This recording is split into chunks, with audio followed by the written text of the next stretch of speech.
Para ibu dan bapak, para suster, bruder, frater, rekan-rekan imam, kaum muda, remaja, dan anak-anak yang terkasih di dalam Kristus. Pada hari Rabu Abu 14 Februari 2024 yang akan datang, kita akan memasuki masa Prapaskah. Masa Prapaskah adalah waktu khusus, waktu untuk mensyukuri kasih Allah yang begitu besar kepada kita. Waktu untuk menyadari diri kita di hadapan Tuhan dan kembali ke jati diri kita sebagai murid-murid Yesus. Masa Prapaskah akan bermuara pada Pekan Suci, saat kita diajak untuk mengikuti Yesus memasuki hari-hari terakhir hidupnya di dunia ini, menjalani sengsara, wafat demi kasih-Nya yang begitu besar kepada dunia, dan akhirnya bangkit dari antara orang mati.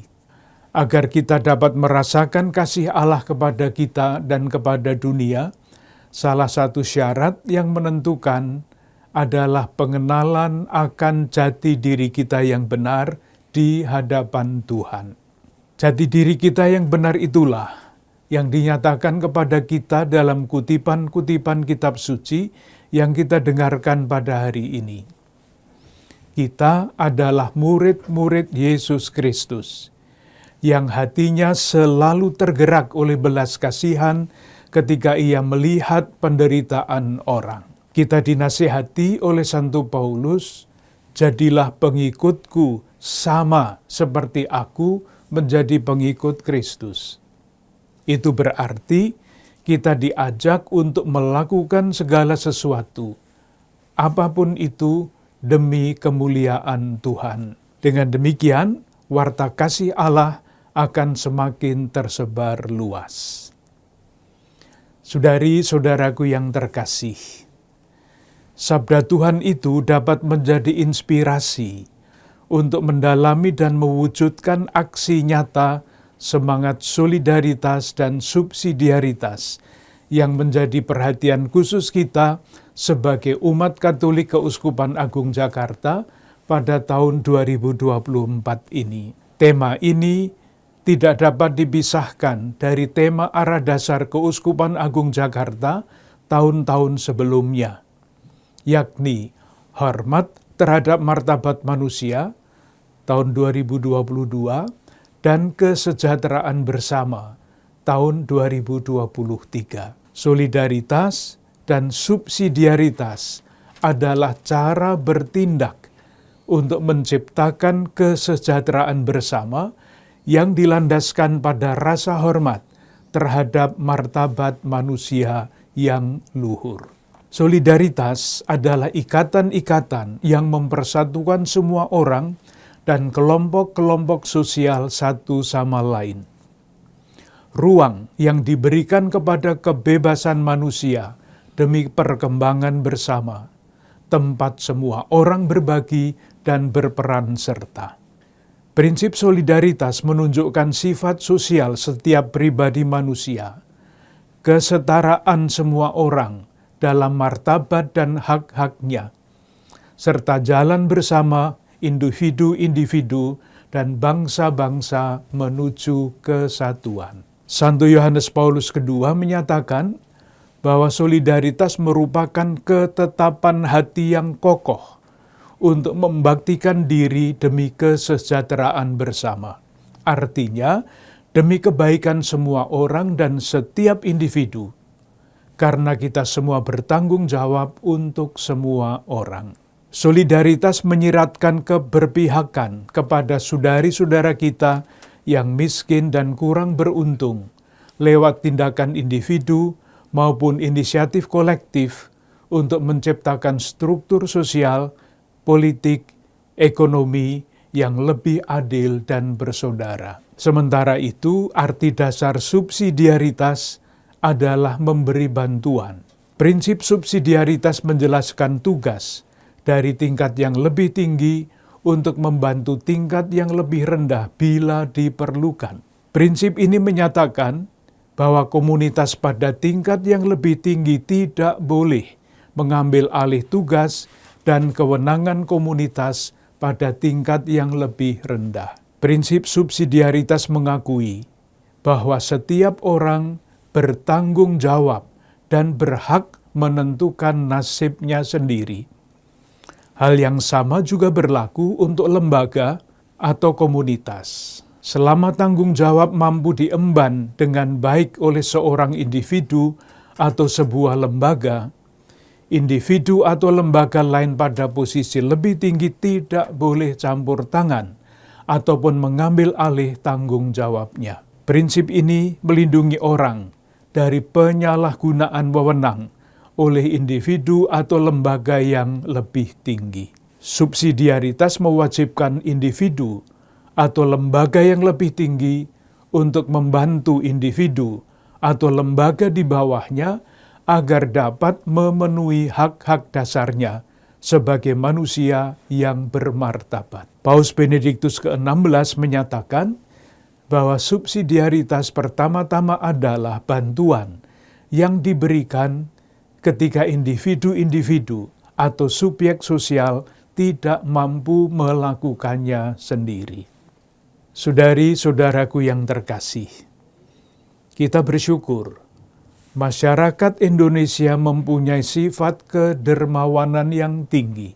Menurut satu lembaga peneliti internasional, selama 6 tahun berturut-turut, sejak tahun 2018 sampai dengan tahun 2023, Indonesia adalah negara paling dermawan di antara banyak negara yang diteliti oleh lembaga tersebut. Selain itu, masyarakat Indonesia juga mempunyai semangat solidaritas dan ikatan sosial yang kuat.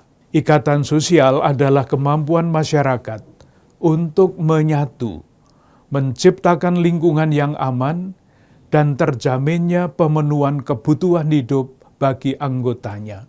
Menurut salah satu penelitian yang lain, tingkat ikatan sosial antar warga tergolong baik, 73,4%. Toleransi antar warga juga baik, 81,9%. Solidaritas sosial menjadi identitas yang dimiliki bangsa Indonesia sejak lama. Kita juga ingin mengapresiasi capaian-capaian pemerintah dalam menciptakan kesejahteraan bersama, khususnya di bidang sosial ekonomi, sebagaimana ditunjukkan dalam angka-angka oleh Badan Pusat Statistik. Namun, pertumbuhan ekonomi ini tidak dibarengi dengan pembagian yang adil. Tingkat ketimpangan pengeluaran penduduk masih cukup tinggi. Berdasarkan distribusi pengeluaran, orang miskin 40% terbawah hanya kebagian 18,05%. Sedangkan orang yang berpunya 20% teratas mendapat bagian 46,71%. Pertumbuhan ekonomi juga tidak berbanding lurus dengan perbaikan kondisi ekonomi rakyat. Biaya hidup meningkat, masyarakat semakin sulit untuk mendapatkan pekerjaan. Dalam 3 tahun terakhir, pertumbuhan angkatan kerja masih tetap lebih tinggi dibandingkan pertumbuhan lapangan kerja. Di samping masalah ketidakadilan, kemiskinan, dan pengangguran, kita juga sangat prihatin dengan masalah korupsi di Indonesia yang semakin memburuk. Ini terlihat jelas baik dari berita-berita yang setiap hari kita dengar dan saksikan, maupun dari lembaga-lembaga yang meneliti masalah korupsi ini. Saudari-saudaraku yang terkasih, tepat pada hari Rabu Abu yang akan datang, Indonesia akan melakukan pemilihan umum untuk memilih presiden dan wakil presiden, anggota Dewan Perwakilan Rakyat, serta anggota Dewan Perwakilan Daerah. Kita berharap pemimpin-pemimpin yang akan kita pilih adalah pribadi-pribadi yang sungguh bekerja untuk kesejahteraan bersama. Semangat solidaritas dan subsidiaritas sudah seharusnya menjadi dasar dalam membangun bangsa Indonesia agar tetap bersatu, mengupayakan masyarakat adil, makmur, sejahtera, dan damai, dengan terus menjunjung tinggi nilai-nilai demokrasi, penegakan hukum, dan hak-hak asasi manusia. Saya berharap umat Katolik dapat memilih calon-calon pemimpin baru yang memenuhi kriteria seperti yang disampaikan oleh para uskup yang bergabung dalam Konferensi Wali Gereja Indonesia, yakni memegang teguh Pancasila dan Undang-Undang Dasar 1945, menghormati kebinekaan, memiliki integritas, mengutamakan kepentingan nasional di atas kepentingan pribadi atau golongan, mempunyai keberpihakan kepada kaum kecil, lemah, miskin, tersingkir, difabel, memiliki rekam jejak yang terpuji, menjunjung tinggi martabat manusia, dan menjaga keutuhan alam ciptaan. Perbedaan pilihan hendaknya tidak memecah belah umat Katolik, khususnya dan masyarakat Indonesia pada umumnya. Saudari-saudaraku yang terkasih, sebagaimana sudah disebutkan, kita patut bersyukur masyarakat kita memiliki keutamaan-keutamaan luhur yang sudah hidup sejak lama, seperti kedermawanan, ikatan sosial, dan semangat solidaritas yang tinggi. Namun di lain pihak kita juga masih menghadapi masalah-masalah ketidakadilan, kemiskinan, pengangguran, dan korupsi. Kendati demikian, sebagai umat beriman kita tetap mempunyai harapan, seraya terus mengupayakan apa yang dapat dilakukan untuk kesejahteraan bersama. Kita perlu menemukan cara-cara yang kreatif, inovatif, untuk dapat terlibat dalam memperkuat solidaritas dan subsidiaritas guna menciptakan kesejahteraan bersama. Bagi umat Katolik yang terjun dalam bidang politik dan sosial kemasyarakatan, saya mendorong Anda untuk ikut terlibat aktif dan tidak takut untuk memperjuangkan nilai-nilai keadilan, solidaritas, dan subsidiaritas untuk menciptakan kesejahteraan bersama. Sebagai warga negara Indonesia, keterlibatan aktif umat Katolik dalam pengambilan keputusan yang menyangkut kesejahteraan banyak orang sangat dihargai. Sejauh memungkinkan, keterlibatan ini bisa dilakukan mulai dari struktur masyarakat yang paling bawah, pada tingkat RT, RW, atau komunitas sekitar tempat tinggal, hingga tingkat daerah dan nasional. Inisiatif-inisiatif aksi nyata untuk mengurangi kesenjangan dan menciptakan lapangan kerja perlu terus dicari dan dikembangkan. Saya sangat mendukung inisiatif dan usaha-usaha pengembangan ekonomi kerakyatan, misalnya koperasi, kredit union, sentra bimbingan usaha kecil, Ayo Kerja, Gerakan Ketahanan Pangan, dan yang lain-lain.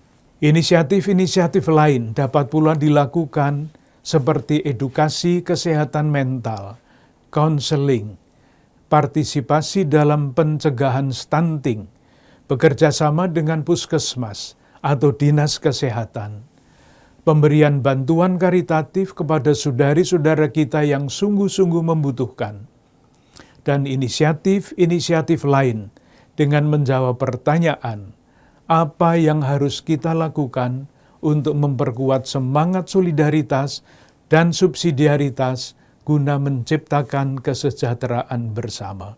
Akhirnya saya ingin mengucapkan terima kasih kepada para ibu dan bapak, saudari dan saudara, kaum muda, remaja dan anak-anak, para suster, bruder, frater, dan para imam di Keuskupan Agung Jakarta, yang dengan berbagai macam cara telah berupaya untuk menampakkan wajah Allah yang berbelas kasih dan bersolider bagi sesama melalui aneka keterlibatan dan pelayanan. Kita berharap berbagai inisiatif yang kita jalankan, khususnya selama masa Prapaskah, terus dapat menjadi sumbangan kita untuk mewujudkan kesejahteraan bersama, wujud nyata keselamatan. Salam dan berkat Tuhan untuk Anda semua, keluarga dan komunitas Anda. Bunda Maria dan Bapak Yusuf, doakanlah kami.